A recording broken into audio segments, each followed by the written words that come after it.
Olá, meu amigo, minha amiga, bem-vindos a mais um Portal do José. E a política é um vasto mundo, do qual a gente não consegue se afastar mesmo que você queira. Porque todas as pessoas, como diria Aristóteles, são animais políticos. Animais no sentido de sermos animais, mas racionais. E por conta disso, a gente sempre exercer a nossa racionalidade para reivindicar, protestar, negociar, alterar situações, alterar emoções. Tudo isso é uma forma de se fazer política. Outra coisa é a política partidária, é a política profissional que muita gente não gosta, muita gente quer sempre distância. Mas como eu já comentei com vocês, quando você fica distante das pessoas que estão decidindo sobre as nossas vidas, você está contribuindo para que eles façam muitas besteiras e se locupletem. E aqui no Rio de Janeiro, o que está acontecendo aqui na política pode redundar o que no nosso futuro? Muita gente comemorando o afastamento do governador Wilson Witzel. Muita gente, sobretudo as pessoas próximas do bolsonarismo, porque veem com a saída do governador do estado o enfraquecimento de uma máquina investigativa ou investigatória em relação a eventuais crimes cometidos pela família, que tem no Ministério Público do Estado do Rio de Janeiro e na Polícia Civil do Estado do Rio de Janeiro, dois pilares dessas investigações. Então, a família Bolsonaro quer atacar o governo do estado do Rio de Janeiro para tentar agora, em novembro, nomear ou influenciar na nomeação de uma espécie de Augusto Aras aqui no estado do Rio de Janeiro para ocupar a liderança do Ministério Público. Gente, o Ministério Público, no plano federal, tem o mais alto cargo que aqui no Brasil é chefiado por Augusto Aras. Não foi uma pessoa eleita pela classe, pelos seus pares, por isso ele tem algumas resistências. Foi uma pessoa que estava deslocada, considerado dentro da instituição uma pessoa medíocre politicamente, porque estava lá no canto, e Bolsonaro pinçou essa criatura por alguma afinidade para ser o Procurador-Geral da República. O Procurador-Geral da República ele tem a atribuição de processar o presidente da República quando acontecem denúncias, acontecem situações muito graves da competência do Procurador-Geral em relação ao presidente da República. Nos estados, cada estado tem um Ministério Público e o mais alto cargo do Ministério Público é o Procurador-Geral de Justiça. Aqui no Rio de Janeiro, em novembro, haverá eleições para esse novo Procurador-Geral de Justiça. O governador não é obrigado a escolher alguém dessa lista, ele pode escolher também uma pessoa alinhada com os seus perfis políticos, ideológicos, seus interesses pessoais. Isso aconteceu durante muito tempo aqui no Brasil, foi ganhando uma alteração por conta da democracia que foi oxigenando essas instituições todas e os governadores passaram a nomear figuras indicadas pela própria classe, ou seja, pelo próprio Ministério Público.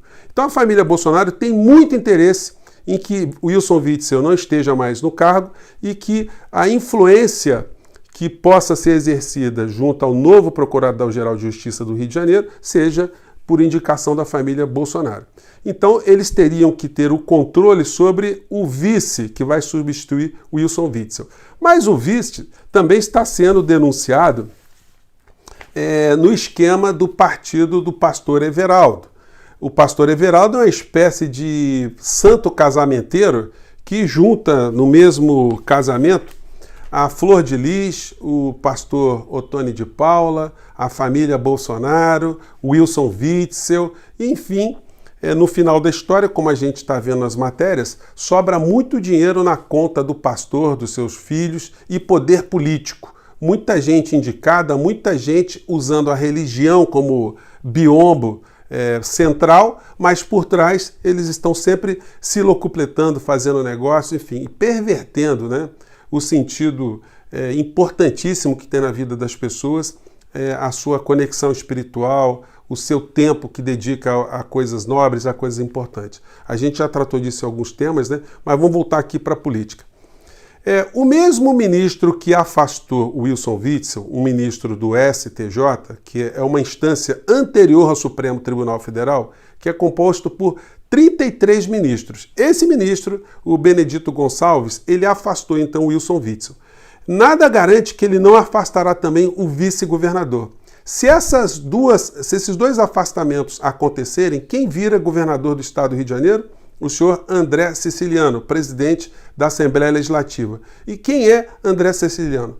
É um deputado estadual eleito pelo Partido dos Trabalhadores. Então, ele, como presidente da Assembleia Legislativa, passa a ser o novo governador do estado. E aí ele passa a ter o direito de indicar também o novo Procurador-Geral de Justiça.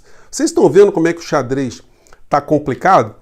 E aí, quem é Benedito Gonçalves, esse ministro do STJ? Ele foi indicado em 2008 pelo então presidente Luiz Inácio Lula da Silva, de quem ele diz ser amigo também. Então, até que ponto algum tipo de influência política, algum tipo de influência ideológica que não satisfaça os interesses jurídicos e políticos da família Bolsonaro poderá ser praticado por esse ministro? E mais, né? Se esse ministro ele tem esse poder, ele também teria o poder, em tese, de provocar o afastamento do então André Siciliano. Só que tem um problema. O André Siciliano, como deputado estadual, ele tem que passar por uma licença da Assembleia Legislativa para poder ser processado também. O processo não pode acontecer sem nenhum rito. Existe toda uma liturgia, existe todo um respeito constitucional que tem que ser seguido, não só no Rio de Janeiro, mas em todos os estados isso acontece também. É o que a gente chama de simetria constitucional, né? Um parlamentar não pode ser cassado liminarmente sem uma sentença penal condenatória por um juiz monocrático, um juiz solitariamente decidindo sobre essa questão. Então tem muitas coisas acontecendo. Mas e no final da história? O que vai acontecer com a família Bolsonaro? Olha, do ponto de vista do impeachment do presidente da República não acontece absolutamente nada. Porque por mais que sejam apurados crimes de Flávio Bolsonaro, rachadinhas, antes do exercício do cargo do presidente da República, ele não pode sofrer um impeachment por conta disso. E mais, as condições políticas elas estão muito ligadas às condições econômicas. Se a economia que agrada ao 0,01% do nosso país, quem detém o poder econômico, se essas pessoas, se esses grupos estiverem satisfeitos, Bolsonaro não vai cair. Hoje, a gente vai vendo algumas pistas. O jornal da plutocracia, da democracia do dinheiro, né, dos poderosos, eles já saíram com essa, porque Paulo Guedes, esses dias, pegou 325 bilhões do Banco Central e jogou para dentro do Tesouro para pagar juros de banco. Não foi para pagar Bolsa Família, não foi para ajudar pobre, foi para ajudar os super ricos, as pessoas do topo da pirâmide econômica do Brasil e de fora do Brasil. E o jornal o Globo já está fazendo habeas corpus, dizendo que isso não é pedalada fiscal. Pedalada foi aquilo que a Dilma fez. Esse pessoal aqui pode fazer a pedalada tranquilamente, porque eles dizem que o Conselho Monetário Nacional avalizou essa transação. Gente, sabe quem faz parte do Conselho Monetário Nacional? Paulo Guedes, são os três que têm o poder de decisão. Paulo Guedes, o presidente do Banco Central, Roberto Campos Neto, indicado por Guedes, e o secretário-geral da Receita Federal, indicado por Paulo Guedes. Então, Paulo Guedes está autorizando Paulo Guedes a pegar o dinheiro do povo brasileiro e colocar para dentro de banco. Também numa manobra contábil, porque isso é um lucro obtido pela variação do dólar. O dólar subiu bastante, tinha comprado o dólar embaixo, a diferença que está se ganhando, entre aspas, em real, que na verdade não é um ganho, seria uma correção, eles estão retirando para jogar para dentro do Caixa Central. Isso pode dar problemas jurídicos lá no futuro? Pode.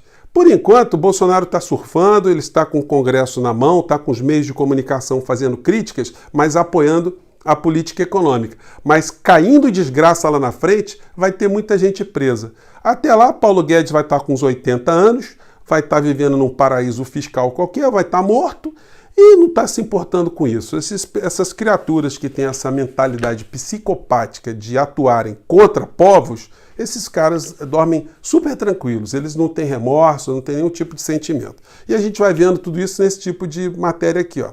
Paulo Guedes quer mexer no orçamento para ajudar que o Renda Brasil continue tendo algum tipo de fôlego, mas para isso ele quer tirar dinheiro de pobre, ele quer mexer com dinheiro de pobre. Em nenhum momento ele pensa em mexer em um átomo, um centavo dos super ricos que no período da pandemia aqui no Brasil, segundo a ONG Oxfam, receberam ou tiveram um lucro de mais de 49 bilhões de reais. Enquanto você, eu, todo mundo se virando, um ou outro recebendo um benefício as pessoas que estão no topo da pirâmide não são incomodadas por Paulo Guedes. Se ele mexesse num dinheirinho dos seus patrões, dos seus sócios, ele poderia muito bem tirar dinheiro dos super ricos para dar para os super pobres. Mas o que ele quer fazer é tirar dinheiro de pobre para dar para super pobre, para eleitoralmente o presidente da República manter tudo o que está acontecendo aí, ficar impune e o Brasil continuar a ser saqueado. Como eu disse a vocês, o Brasil não tem governo.